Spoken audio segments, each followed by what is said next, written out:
Olá a todos, sejam muito bem-vindos à nossa segunda aula da disciplina de computação gráfica aqui do curso de Engenharia da Computação da Univesp.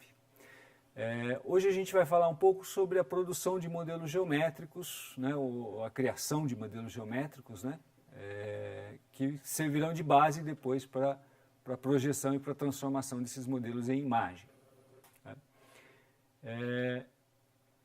Então, voltando aqui ao nosso problema clássico de computação gráfica, né, da transformação de dados em imagem, então a gente vai trabalhar um pouco hoje com modelagem geométrica. E veja que, dependendo da cena que você tiver, né, a geometria pode ser bastante complicada, né? Veja como exemplo essa cena aqui com milhares de peças mecânicas e utensílios, imóveis e até mesmo aí pessoas envolvidas na cena. E você tem uma geometria complicadíssima, né? De modo que a modelagem geométrica muitas vezes pode ser muito mais complicado do que o próprio processo de projeção e os próprios modelos de iluminação, dependendo da cena que você quer compor. Bom, então para a modelagem de sólidos geométricos, né, algumas características necessárias para esses sólidos funcionarem bem, né? Um deles é a rigidez, né? Por exemplo, eu não quero que a partir de transformações geométricas esses sólidos mudem sua forma ou percam a sua consistência, né? A finitude, né? Como a gente já tinha mencionado no paradigma dos quatro universos, né? É necessário que o meu objeto aí tenha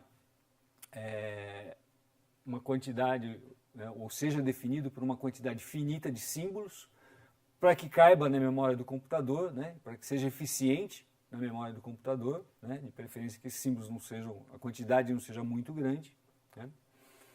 A homogeneidade, ou seja, eu não quero ali objetos pendurados no meu sólido ou objetos ali acoplados ao meu sólido, a representação vai ser difícil de fazer, né. O determinismo de fronteira é uma qualidade importante, né, nos meus modelos, ou seja, eu quero a partir de um modelo, poder identificar quando eu estou dentro ou quando eu estou fora do meu objeto geométrico, né? Por exemplo, se você pensar numa esfera, né, é importante que eu tenha um meio eficiente aí de classificar se um ponto está dentro, fora ou na fronteira ali dessa esfera, né? E assim de outros modelos também, né? E uma característica importante que é o fechamento sobre operações, né? Digamos que eu vou fazer uma operação, né, de interseção com os meus objetos geométricos. Então é muito importante que a interseção de objetos geométricos continue sendo um objeto geométrico, o que a união, né, ou que a subtração de objetos geométricos continue sendo um objeto geométrico, né? Então essa propriedade é chamada de fechamento aí sobre operações, né? Bom, nós temos aí duas possibilidades de representação de um objeto geométrico a partir de equações matemáticas, né? Então você pode ter uma representação que a gente chama de representação paramétrica, né? Por exemplo, né, se eu tenho uma circunferência aqui, né, eu posso representar essa circunferência a partir do seu centro, né, e a partir do seu raio, né? E eu vou construir ou percorrer os pontos dessa circunferência através de um parâmetro, que é o parâmetro θ aqui, né? Ou seja, para cada valor de θ, né, tendo o raio e o centro da circunferência, eu consigo um ponto em cima da circunferência. Então é muito simples, a partir da representação paramétrica, de eu percorrer os pontos do meu objeto, ou percorrer a superfície do meu objeto, né? Uma outra possibilidade é a representação implícita, onde eu tenho uma equação, e não necessariamente eu consigo tirar uma variável em função da outra, e nesse momento eu tenho uma dificuldade maior aí no percorrimento dos pontos do meu objeto, porém eu tenho uma facilidade na representação ponto-conjunto, ou seja, dado um ponto, eu consigo avaliar esse ponto na minha função implícita e dizer com muita facilidade se esse ponto está dentro, fora ou exatamente em cima do objeto, que é o que ocorre aqui nessa representação da circunferência, né? Ou seja, avaliando qualquer ponto aqui na minha equação de circunferência, eu tenho condições de dizer se o ponto pertence ou não à circunferência né, vendo o resultado dessa equação. Né? Se deu maior do que r ao quadrado, é porque o ponto está fora da circunferência. Se deu menor do que r ao quadrado, o ponto está dentro da circunferência. E se deu exatamente r ao quadrado, eu estou em cima da circunferência. Né? Além disso, a representação implícita tem outros benefícios. Né?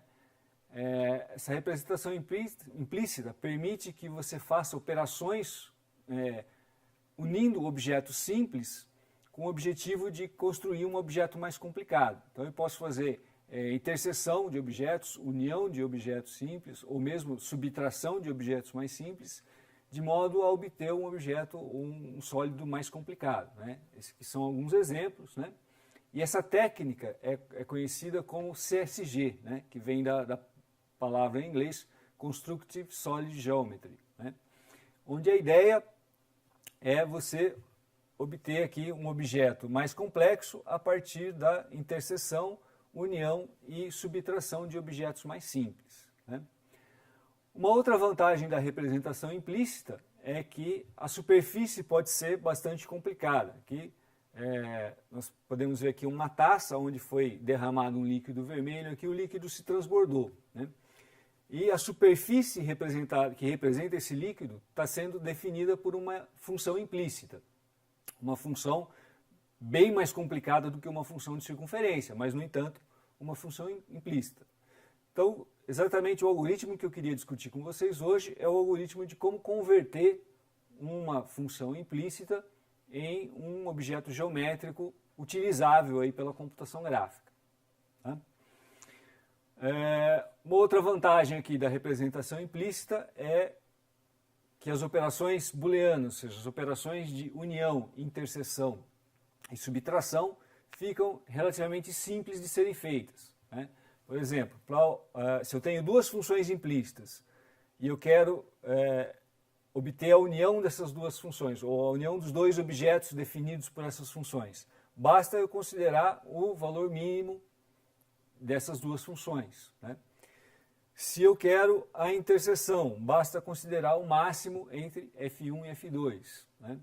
E se eu quero a subtração, por exemplo, f1 menos f2, basta considerar o máximo de f1 e menos f2. São operações matemáticas muito simples que me permitem fazer operações booleanas aí com os meus objetos matemáticos. Essa é outra vantagem aí da representação implícita.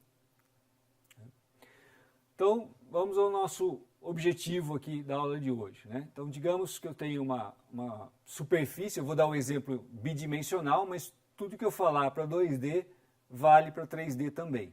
Né? Então, digamos que eu tenho uma superfície qualquer definida por uma função implícita, né? No nosso caso aqui uma circunferência, e a circunferência, né? Ou seja, o bordo da circunferência aqui é determinado exatamente pela imagem inversa do zero aqui, ou seja, pelos pontos que avaliados na função da circunferência dão exatamente zero. Né? Os pontos fora da circunferência, quando avaliados na função, vão dar maiores do que zero. E os pontos internos da circunferência, quando avaliados na função, vão dar menor do que zero. Né? Então, o nosso objetivo é, a partir dessa função, construir uma aproximação dessa circunferência por segmentos de reta. Né? Então, o nosso primeiro passo agora é pensar num algoritmo capaz de gerar um conjunto de segmentos que aproxima razoavelmente essa circunferência. Né? Então, nós vamos, primeira coisa é quadricular aqui o espaço geométrico onde essa função foi definida. Né? E veja que a partir agora da nossa grade, da nossa malha de quadradinhos, né, a gente tem pontos muito bem definidos, que são exatamente a interseção aqui desses quadradinhos. Né? A gente tem esses pontos em azul aqui, fáceis de encontrar, porque né, basta somar aqui um ΔX ou um ΔY ao valor inicial. E o nosso primeiro objetivo, então, é avaliar a função em cima desses pontos aqui que estão no quadriculado, né? Uma vez feito isso, a gente vai classificar esses pontos em pontos aqui dentro e fora da circunferência, né? Um outro passo é que, veja, eu transformei aqui cada quadradinho numa união aqui de dois triângulos, né? Ou seja, eu fiz uma triangulação no meu domínio aqui, né? E agora que eu tenho os pontos classificados entre pontos dentro e fora do domínio, ou fora do objeto geométrico, eu gostaria o quê? De procurar as arestas dos triângulos que estão, que tem um ponto dentro e um ponto fora do meu objeto, né? E para isso basta eu olhar o sinal da função nesses pontos, né? Os pontos em azul aqui vão ter sinal positivo e os pontos em vermelho vão ter sinal negativo, né? Então eu vou percorrer cada um dos triângulos aqui do meu domínio e identificar arestas que tem um vértice positivo e um vértice negativo, né? Então, feito isso, eu vou interpolar linearmente dentro dessa aresta, encontrando aqui os vértices aqui que fazem a interseção dos triângulos com a minha superfície, o meu objeto geométrico. Uma vez encontrados esses pontos da interseção, basta eu conectar esses pontos por segmentos de retas e eu vou ter uma aproximação do meu objeto tão boa ou tão fina quanto for o meu quadriculado, aqui, o meu reticulado, né? Ou seja, se eu diminuir bastante a resolução do meu quadriculado, eu vou ter uma aproximação mais perfeita do meu objeto geométrico. Então, essa é uma maneira de encontrar aí uma aproximação linear dada uma função implícita, né? Para 3D vale o mesmo procedimento, só que ao invés então, de quadrados e triângulos, né, você vai usar cubos e tetraedros, ou seja, você vai dividir o cubo em 6 ou 7 tetraedros, depende da sua divisão, e avaliar então a função implícita em cada um dos vértices do tetraedro, né? Bom, e agora nós vamos passar aqui um pequeno desafio para vocês, que faz parte da aula, né, e o objetivo é que vocês implementem essa versão bidimensional aqui utilizando o software Lazarus, que nós comentamos aí na primeira aula, né? Então eu imagino que você já deve ter baixado o software e instalado no seu computador, né? Então nós vamos passar aqui um pequeno programinha aqui, cujo objetivo é que vocês continuem a desenvolver, né? Então eu fiz um pequeno programinha aqui no ambiente de desenvolvimento Lazarus, né? Nós temos basicamente um canvas aqui que vai aparecer, onde vai aparecer um sistema de eixos, e nós temos dois botões aqui, um com o título aqui de Plot Exp, né, que vem da representação explícita. Esse aqui já está feito, né? Eu vou rapidamente aqui demonstrar para vocês, né?